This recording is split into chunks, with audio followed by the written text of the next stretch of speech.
We also got this from John Lynch as well. It's another short snippet that CMC is doing great, doing really well, and is expected to be ready for at least parts of the offseason program.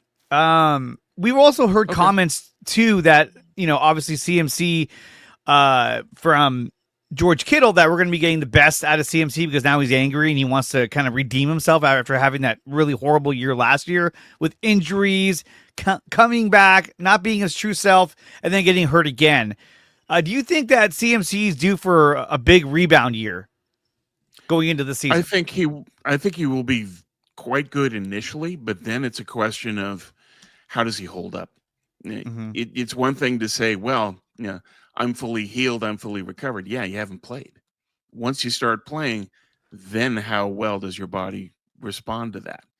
That's my concern going in, is that CMC can be great to start the year and then he gets hurt, then what?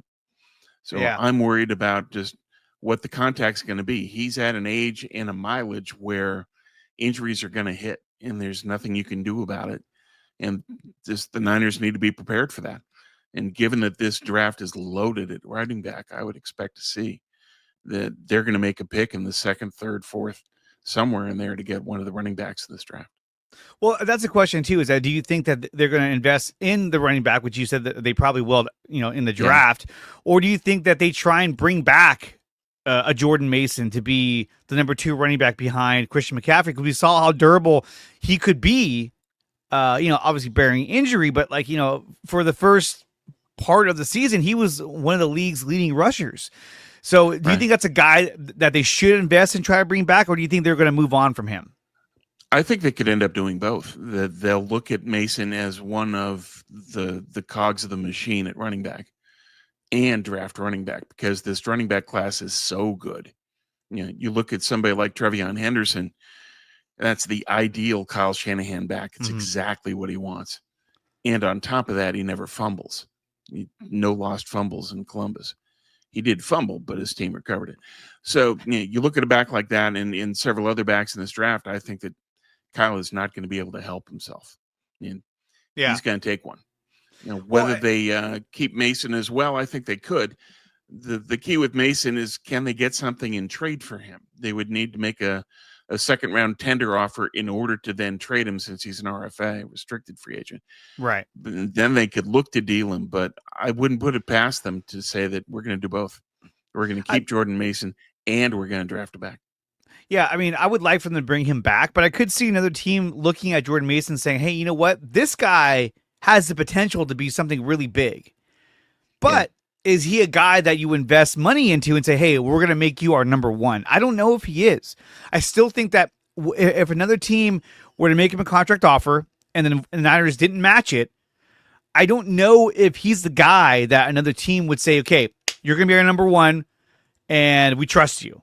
I feel like he's still a guy that would be a number 2 or would be a part-time 1 and 2, on a different team, because he has to show that he can last the entire season. The multiple injuries that he suffered this past season really hurt his value. Can you imagine if he never got hurt this season? Oh my gosh, he'd be gone. I'd be like, oh yeah, he's not going to come back. He's out.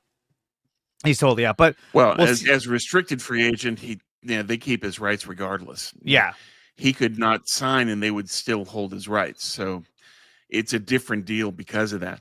And I think that Mason can have value to another team that wants to pair him as the power guy with the speed guy. That's happening around the league with Thunder and Lightning. So that's possible. But with the running back class this deep, it's going to be hard. If they want to trade Mason, a lot of teams are going to say we'd rather draft one.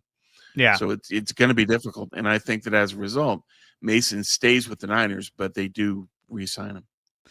And, Kyle has had a history of drafting running backs. Obviously, he drafted Elijah Mitchell. He drafted Trey Sermon. Some of these guys, what's his name? Price. I was not calling Price Jackson Davis. That's not it. That's Trey Sex. Yeah. They drafted him. And some of these guys didn't really work out, but not every running back does work out. But I agree with you. I do think that they're going to take a running back somewhere in this draft because they need to kind of deepen that. And plus, I don't think Elijah Mitchell's going to come back. It wouldn't surprise me if they brought him back, but I don't think you can go McCaffrey, Mitchell, and Mason again. I think you could bring back Mason, or you can bring back Mitchell, but either way, you're going to be drafting somebody. I don't think both come back. I think they let Mitchell go. Yeah, and he was good when we had him. A lot of injuries, but he was serviceable. I mean, he scored that big touchdown against the Lions when McCaffrey had to come out. So much love to Elijah Mitchell. So thank you for watching this video. If you want more of this content, then check out some of these recommended videos right here on your screen. Make sure you like, share, and subscribe to the channel. And if you want to support the channel, you can do so by going to my website, which is nicotina.net, and there are memberships available under DreArea Sports.